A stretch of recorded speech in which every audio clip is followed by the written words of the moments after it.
everyone, my name is Muazma Zahid, and today I am talking about cloud computing and in detail discussion around cloud data engineering. This is a very basic introduction towards if you're starting your journey in cloud, just curious about what is cloud computing, or want to learn about cloud data engineering, this would be your one-on-one introductory session to get started. So let's get started with a quick intro about myself, and we'll go from there. So about myself, a lot of you from Pakistani Women in Computing might know me. I have been serving as a president for this organization for the last 2 years. Now we have a new board, which is taking over from this year onwards and bringing you this exciting International Women's Celebration throughout this weekend. So about myself, I've been in the tech industry about 14 plus years, primarily in the data and AI space, really passionate about cloud computing, AI, machine learning, and making sure we make the best use of the data that is out there. I was born and raised in Pakistan, currently located in Seattle, and I volunteer a lot of my time towards giving back towards diversity, equity, and inclusion efforts. Some of those are mentioned here. If I cannot get to your questions today, please feel free to connect with me in the link in the screen that is shared here. I would be happy to answer your questions afterwards towards the end of this session as well. So with that, let's get started. I wanted to give you some idea why data is important. A lot of you might have seen some version of this slide. Economists actually claimed a few years ago that data is the new oil. And then other folks, some of the other folks actually went one step ahead and talked about data is the new oil, AI is the new electricity, and IoT is the new nervous system. And if you can just take a second to look at how much data we are generating. Right now, when I'm live with this session, I am generating data where there's my voice, there's video, there's the screen I'm sharing, there's a bunch of other chat messages that are coming. They're all actually data points. So it is expected that by 2025, there is 150 zettabytes of data, which is which is 3 times the data that we have as of 2020. So you can, if you can take a second to think about a minute on the internet, how much data is being generated. This is a slide as of the last year, which shows the information of how much data are we generating a single minute. So this is beyond apprehension in some ways, shape, or form. Why it is important to know that is because with this kind of data, there comes the complexity of storing the data, making sense of the data, and making sure your organization is making the most sense and making a business impact using the data that is generated by your organization or your consumers or the world around you. So where to get started? A lot of us don't know when you start the cloud computing journey. There's so much terminology out there. What is microservices? What is infrastructure as a service? What is platform as a service? What is Kubernetes? What is this? What is that? So I will start with very basic definitions here to give you some introduction around this. If you're already an expert or you know some of these details, please feel free to use the chat and share your learnings, your journey into cloud computing. So simply put, to me, cloud computing is a set of servers, storage devices. Just imagine a bunch of computers or systems that somebody else is managing for you. In terms of where they are, what they do, you don't need to worry about that. What you bring is your application, your data journey, your insights, your stuff into that environment, and then you can actually use the scale of that infrastructure that is being provided by somebody else. Now, what is the benefit of this is if you were in a typical environment where you were waiting for your data center or your company to actually bring up those systems for you, you might have to wait for a few months in some cases, especially with the shortages that are happening right now. There is like a lot of wait time when you have to wait for some of the systems to show up. Once they show up, then admins have to connect those, then you actually get access to those, and then you can actually start your journey of analyzing any of the data that you want to do. A lot of us use our own computers to do that, but we know the limitations of that, where some of our machine learning models, for example, cannot scale your particular computer that you're running it on. So using cloud actually provides that scale. With a few buttons, with a few clicks of some buttons, you can scale it to whatever scale you can afford. It's as simple as that. So I want you to think of cloud computing as a computer that somebody else is managing, or set of computers and network and storage devices that somebody else is managing. And you basically connect to that, bringing your applications, your insights into the kind of the processing that you want to do for your business. With that, let me talk about a little bit different types of cloud services. So these are again different types of terminologies. A lot of people get confused as they are thrown around a lot. So I want to like literally go into some details and walk you through what those are. So let's just dissect them. So the very first one is infrastructure as a service, where uh, basic infrastructure is something that the cloud provider is responsible for, and what you bring is everything on top of that. And I have a very good example in the next slide that I can walk you through, which will give you very good a good walkthrough of what infrastructure as a service looks like. Then you have other things like platform as a service, where the platform is managed, all the versioning of the things and everything is also managed by the cloud provider. And you actually bring again your applications and your code and your data. There are some other types, which is software as a service. The most common example of software as a service, for example, is Gmail, where you actually just sign in and use that. How they manage it, what software they're maintaining, how they're doing it, you don't need to worry about that. So all of that is basically managed by the company who's owning that software. And last but not least, this is a newer thing, which is gaining a lot of attention these days. These skills are really hot. If you know these, if you know Kubernetes and a few other things, if you know how to scale stuff, so that's serverless computing. So that's called function as a service. And I need a separate, maybe a few hours just to talk about that. So with that, I would just want you to understand these are different terminologies. They mean different things. And let me give you one example where you can actually understand what's the difference between them. So this is a very common, famous example a lot of people share, where if you consider pizza as a service, pizza, taking an example of pizza, if you want to eat pizza, these are different ways you can eat the same pizza. For example, you can bake it at home. So that to me is a traditional on-premises where you're not in any cloud computing platform. You are at home, you own the dining table, you own the fire, you own the recipe, you own everything, and you make it by yourself.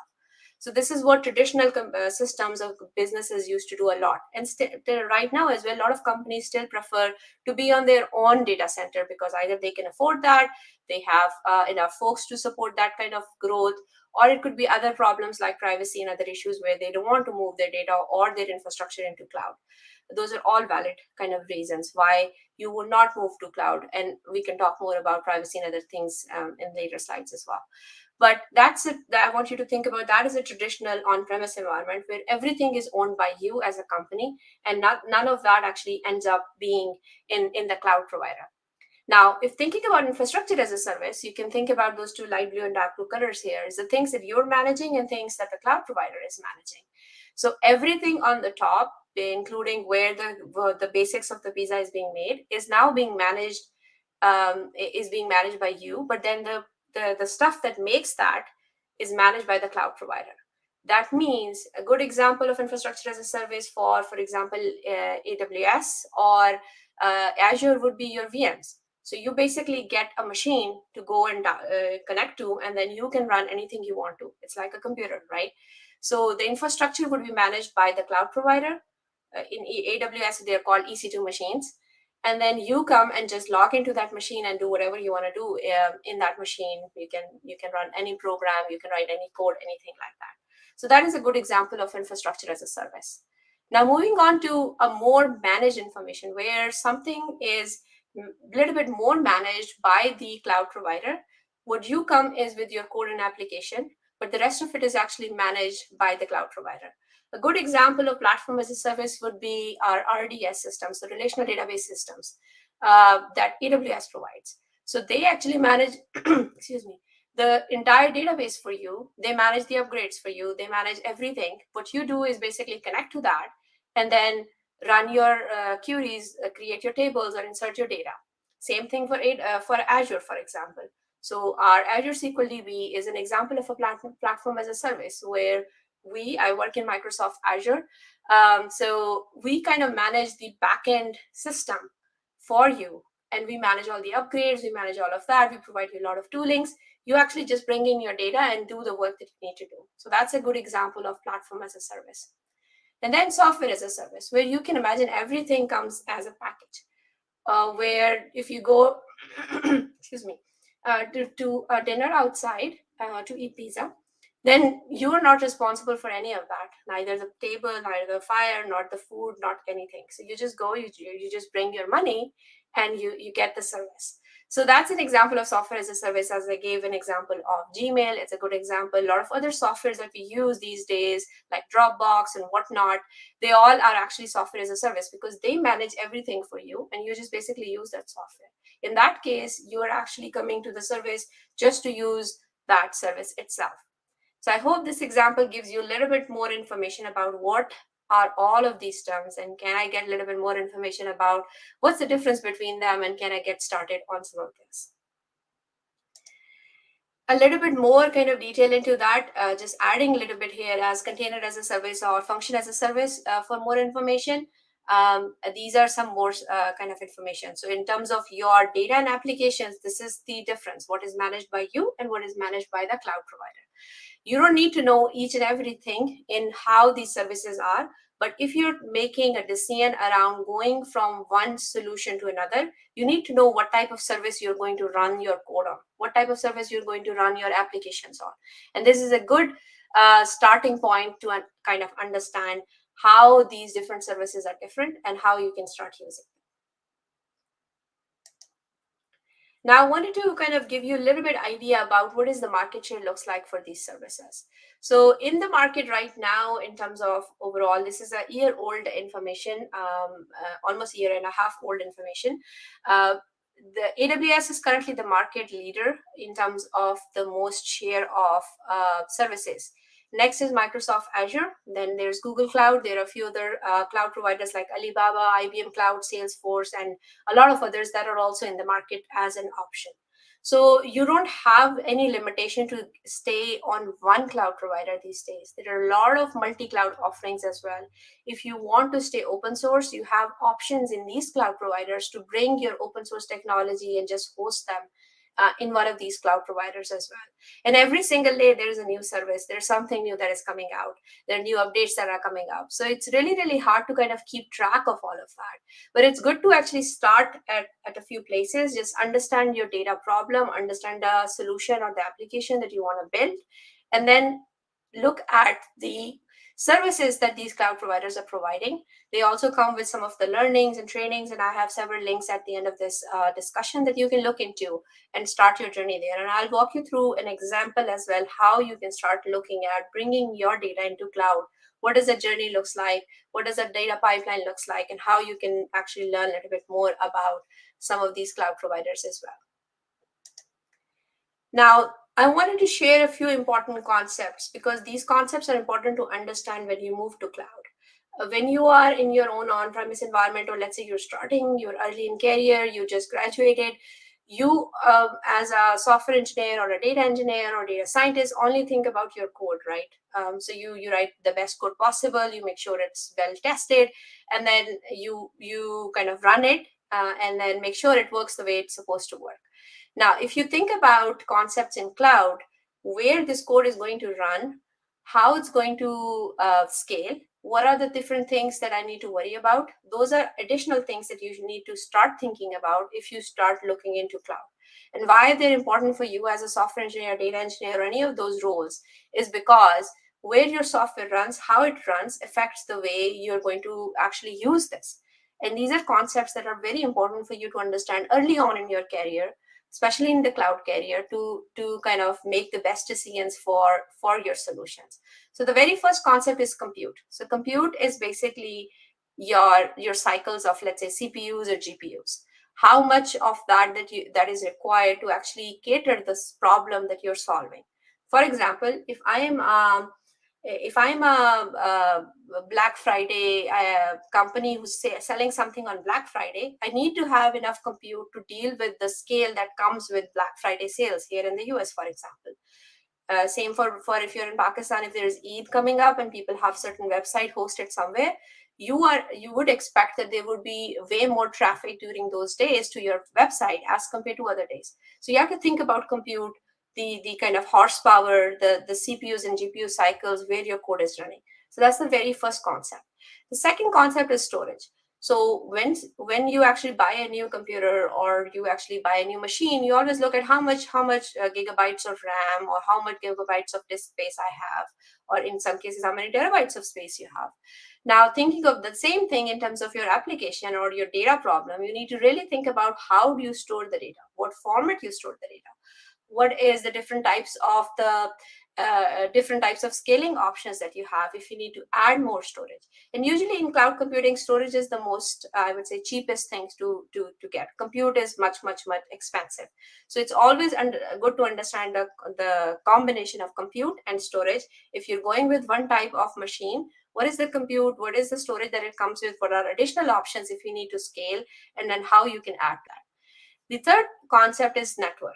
So how these things are connected. So now when you are going into a cloud region, let's say that cloud region is in Europe, somewhere in Europe.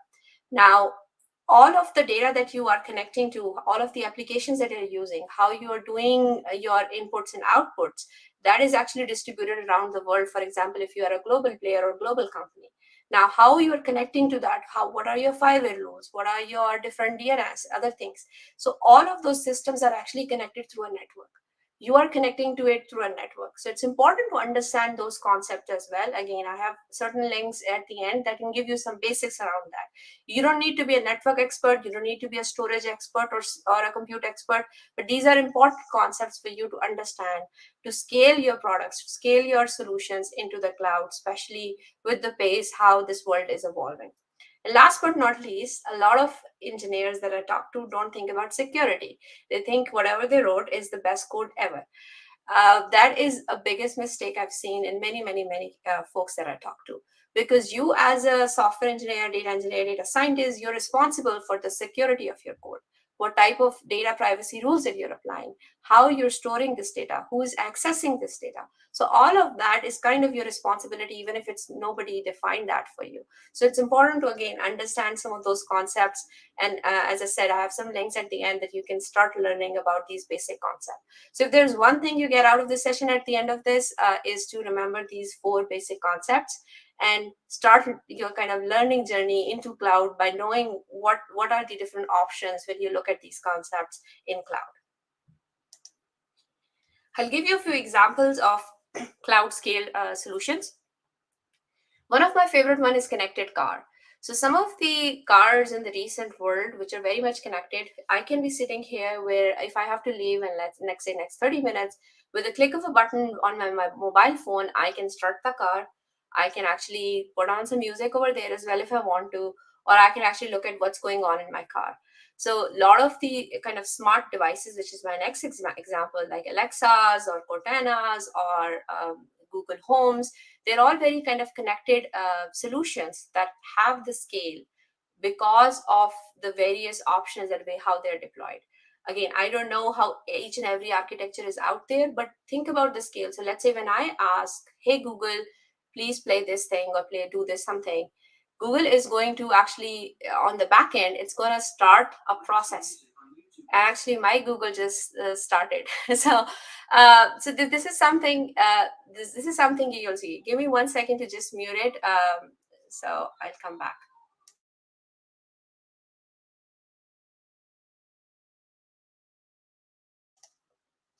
Yeah, that was not a good example at this point because I forgot that I have a Google device right in this room.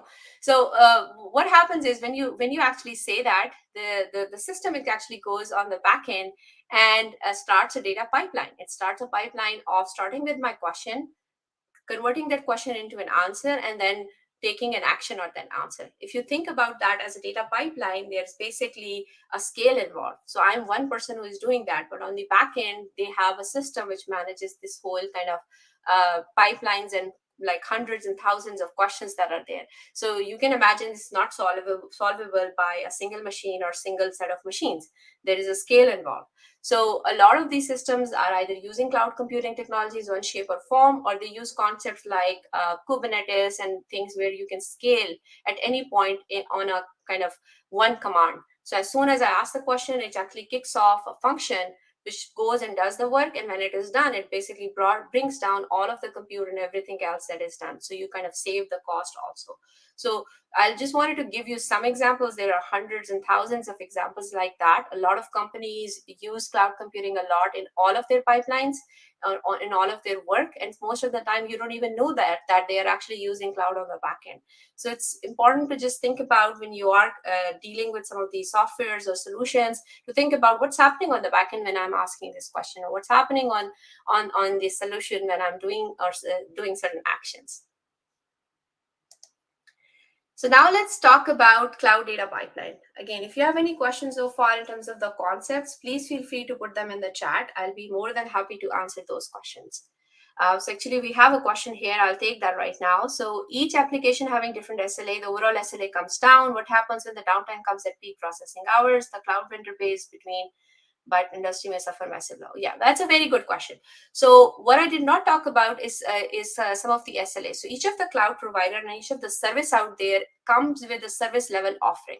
So service level ETAs, so they are called SLAs. They are financially backed. So if some company or some service is saying that this service is going to be up 99.99%, that means in the entire year, that service can be down only for a few hours. So, but if let's say you are making a pipeline which is dependent on 4 different services, so let's say your one service is 99.99, the other service is 99.5, and the last service is 99%. So what is going to be the overall SLA of your? The answer is in the question that was asked right now. Your overall SLA will be actually the one that is the lowest one. So that is what your overall solution would be. So it's a very good question, a very good concept that you should think about when you're building a pipeline, to think about the dependencies and points of failures across everything that you touch in cloud. Because if one of them has a lower SLA, if something happens to that service, everything else will suffer. So depending on the criticality of your business, what you're trying to do, it's very, very important to understand these concepts of the uptime and how your solution will get affected when one of them goes down. And actually, in one of the later slides, I talk a little bit about that, like what to do in terms of high availability and resiliency. So those are two concepts. If you don't know about, please do some research. Whenever you're building a solution, search about high availability and resilience. And there are several architectures that you can use to make sure your service does not goes down when one of the service in your pipeline is going down. In that case, there are many solutions. One of the solutions is to have a multi-cloud solution. One of the solutions is to have a hybrid solution on-prem plus cloud, where if something goes down in cloud, you can revert back to on-prem. And the reverse is also possible. So you need to have like more automation and programming end-to-end in your solution to actually do that, and go from there. Yeah, so this is another thing. The cloud providers don't mention it. So I would recommend you to look at the architecture guidelines around some of the cloud providers, especially if you're working with solution architects, to ask this question, to ask these questions as much as you can. A lot of time when I'm dealing with customers, it's the reverse actually. When we talk about resilience and high availability, because it comes with a cost, right? Because you need to have a second copy of the data, you need to have a way to actually revert back to something. It comes with a cost. A lot of time customers actually push back because they can't afford it, or there are other problems to maintain. The more different options you have, there are more points of failures. So people from the customer side actually push back on a lot of that. So I would highly recommend to actually at least think about that, do a cost evaluation, and then go from there. And again, you don't need to do it for every possible application out there.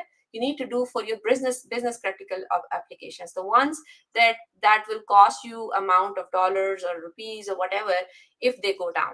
Those are the ones that need higher availability, and they need better resilient solutions. And definitely I can connect with you offline to give you some more guidance into your particular solution, or look at like some of the options for you. So now going back to kind of cloud data pipeline. So this is one of the architectures. There's many others. I have example of different cloud providers also that you can actually use to build your big data kind of pipelines in cloud. Again, there's so many different services. It could be super overwhelming when you're starting. But if you start with a problem, start looking at what solutions that are available in a particular cloud or set of clouds, you will start seeing a pattern and you can go from there. So starting from your very kind kind of left-hand side here, data sources, you have to understand what are the different data sources.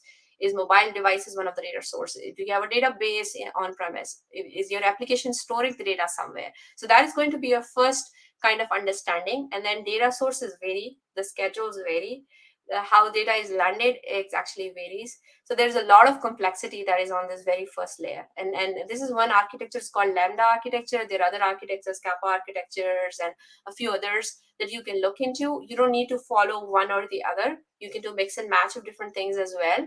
But you can find a lot of documentation in some of these architecture diagrams and details around that. Then from there, once you know what your data sources are, how quickly do you need the data to take an action on? So this is an important question to ask. Do you need it in like near real time? Sometimes something as soon as certain event happens, let's say if you're a cybersecurity firm, you need to know as soon as some outlier happens, you need to take an action.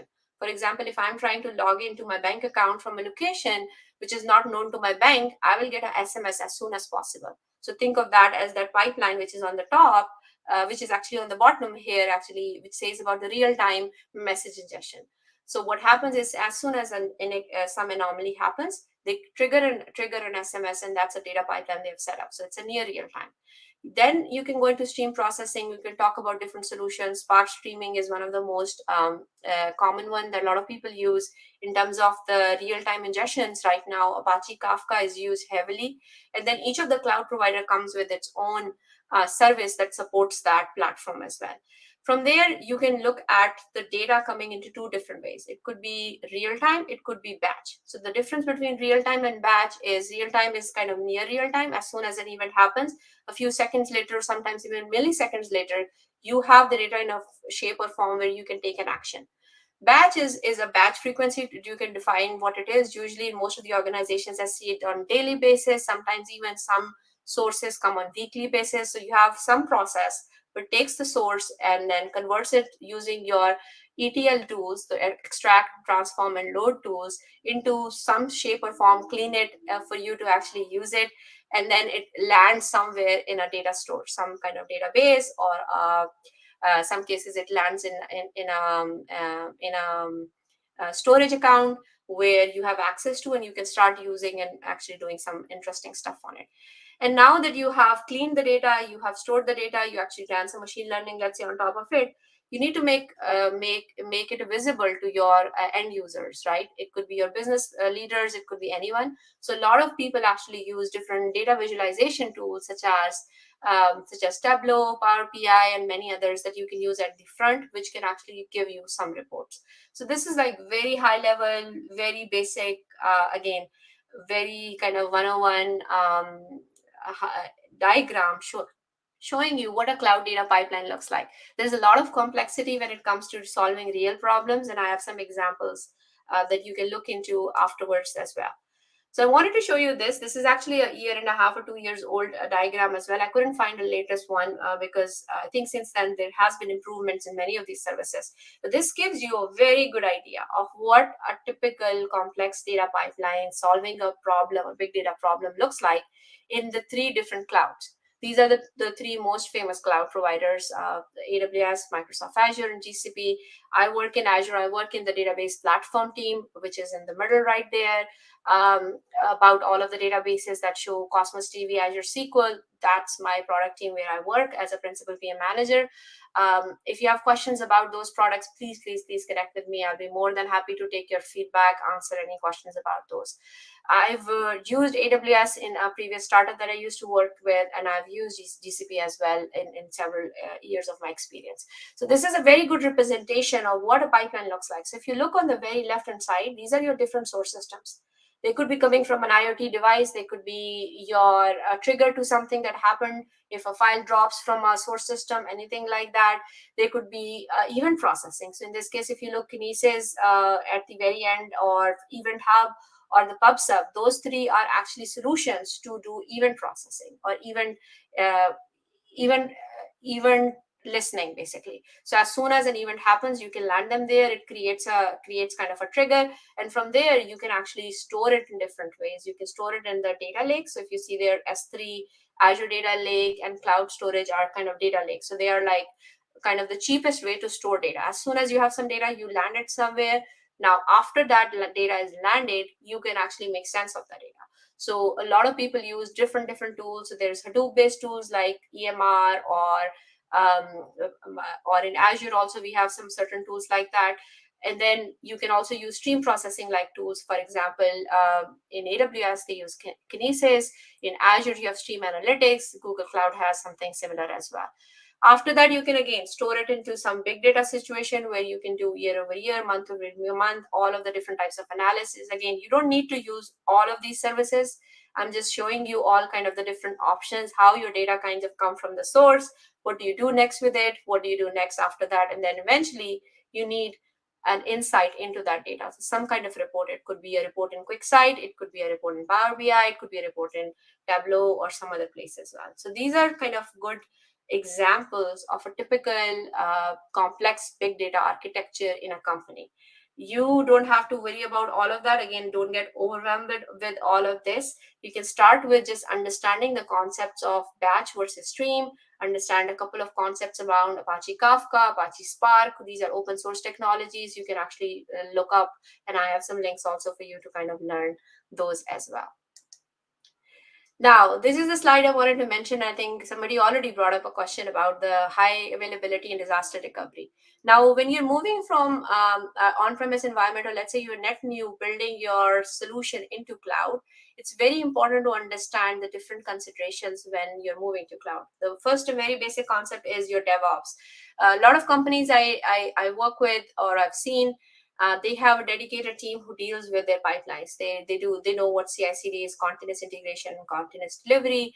They have dedicated roles on DevOps. I've done several talks in the past about DevOps, and I can definitely share a link afterwards that you can learn a little bit more if you want to learn.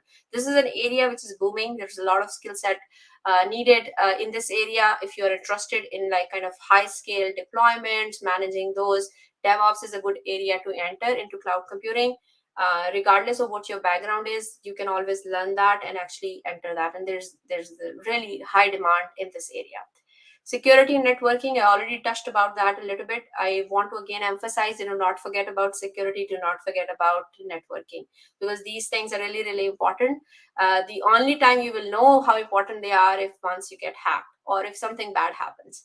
And in the last 2 years, if anything, we've learned because of COVID and whatnot, a lot of companies, a lot of data leaks have happened. People have basically got access to things that they shouldn't have access to. So when you're designing these solutions, it's always important to do a security review. It's always important to actually look at your network routing and all of that, how you have set it up. Each of the service comes with its own complexity, so it's important that you take some time and look into that. Then, as I already touched upon, high availability and disaster recovery, those are two important concepts. So always think of the worst. Think about what is going to happen if your current service has 4x, 5x, 10x the load. How it is going to react? There's several simulators these days that you can use to actually test your applications, generate dummy data, for example, and see what is going to happen. Because only if you do that performance testing is when you will know that when your system is under that kind of load, what is going to happen. Now, that is for availability. What's the uptime of your system? Now, the reverse side is the worst case scenario. What if a region is down? What if the entire cloud service is down or something else is down? And we have seen in the past years that has happened with some of these big cloud providers as well. So it's important to have that disaster recovery and make sure that your application is bulletproof in that sense for those situations. And again, each one comes with his own recommendation. If somebody has very specific questions, I'll be happy to take it offline and answer those as well. Think about speeds and feeds, the scale. Again, the 2x, 3x, 4x, and all of that. Last but not least, the two things is cost. Because of the scale, it's very easy to cost your company a lot, because with a few clicks you can bring up the biggest computer ever, like the GPUs or whatnot, right? They cost a lot. So you can definitely use that, but I would highly recommend that you think about those solutions, look at the cost of those solutions, and then monitor them accurately as well. I think there was a question that went away. I can take that, but these are your top considerations. Yeah, thank you, Huda, for that question. That's a very good question. Actually, in the next slide, I have the links and I will share that, the slide after that. So I want to just kind of end with so give you a quick summary of what we have talked about so far, and give you some next kind of resources and links that you should go and look into. In terms of if you're entering the cloud computing field right now, what are the top skills that you need? To me, these are the ones, especially from data engineering perspective. If you are coming from DevOps, I'll mention something else. If you're coming from some other area, there are other things. But if you're looking at cloud data engineering, these are the top skills that you should know about. I have links for all of these for you to take and actually take some courses, do some projects, and kind of get your hands-on kind of learning started for some of these. But these are the concepts that you should know about. SQL is not going anywhere. NoSQL is the latest thing that a lot of people are using. Big data architectures like Hadoop and all of that, ETL orchestration. If there's one programming language that I can bet on, that's Python. So I would recommend you to look at. You don't need to do all of this, but you need to have basics of some of this to actually get started in your pipelines. So with that, I will leave you with the resources. This slide deck will be available afterwards as well. I will make sure the link is available for all of you, so you can actually go and click on these links. You can take a screenshot right now if you want to. But these are the different types of courses. There's many, actually. I did a quick search yesterday. There's so many out there that it's really, really hard to find which ones are the best. I personally like Coursera a lot. I actually work on Microsoft Azure, so we have our own Learn modules that you can take. So if you just go on that Learn module link over there and just search for role data engineer, you'll find a learning paths and many learning paths for you becoming a data engineer in cloud as well. So I would recommend you taking some of those courses and actually give me feedback on those, because I work with the Learn team very closely at Microsoft to make sure our Learn content is up to date as well. And then there are a bunch of other places that you can find a lot of great project-based learning. Again, when you take these courses, do a project, put that on your GitHub, make sure that it's reflected in your resume, and that is the way you will actually learn. So if you just take the course and don't do it, don't work on anything, it's not going to be useful. There are other certifications you can do. A lot of people I know these days invest a lot of time on certifications for cloud. So AWS, Google, and Microsoft, all of them, the big cloud providers, have these certificate programs. I have some links for you here that you can definitely go take, again, from the data side. And if not from the data side, like a solution architect and other places in cloud, there are also links for that as well. So I just, again, take a screenshot, or I'll, again, look at this slide deck as I share afterwards. For all of you, you will be able to find these certifications and learning material for them.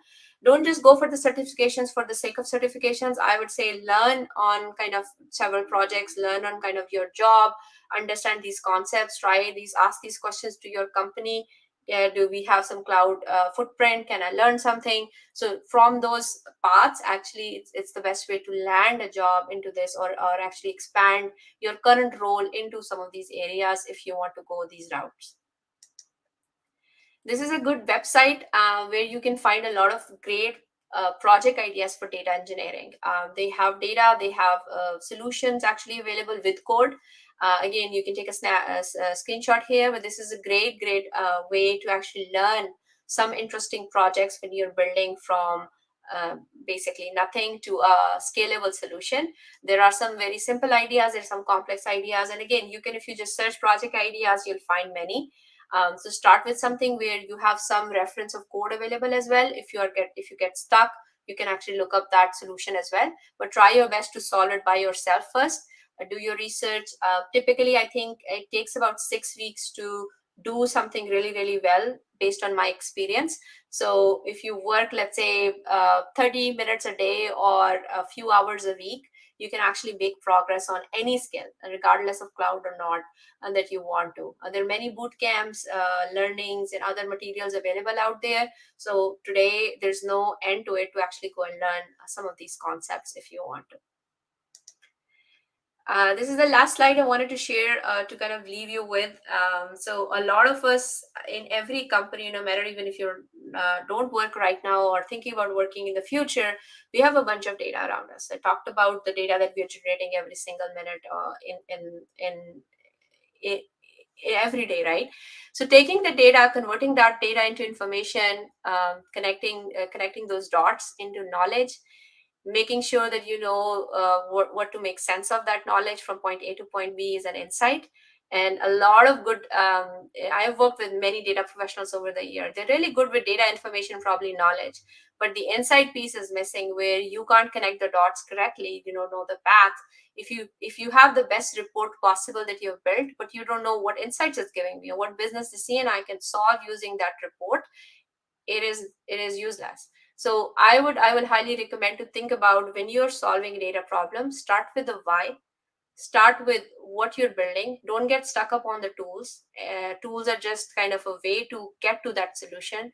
Think about the data journey, think about that insights and wisdom, and eventually, once you use the data to make a decision, it will make an impact on your company, eventually to your career and other places as well. So really, really happy and thankful for all of you who have been listening. I know I shared a bunch of information in the last 40-50 minutes. I'll be happy to take any questions for the last 5 minutes. And again, these are my LinkedIn and other places where you can find me. The link on the top is where you'll find all the other links. Feel free to connect with me, ask any questions, anything if you're interested in cloud computing, any feedback you have for specifically Microsoft database platforms. I'll be happy to take that as well. I'll look forward to kind of connecting with all of you and answer any questions that are there.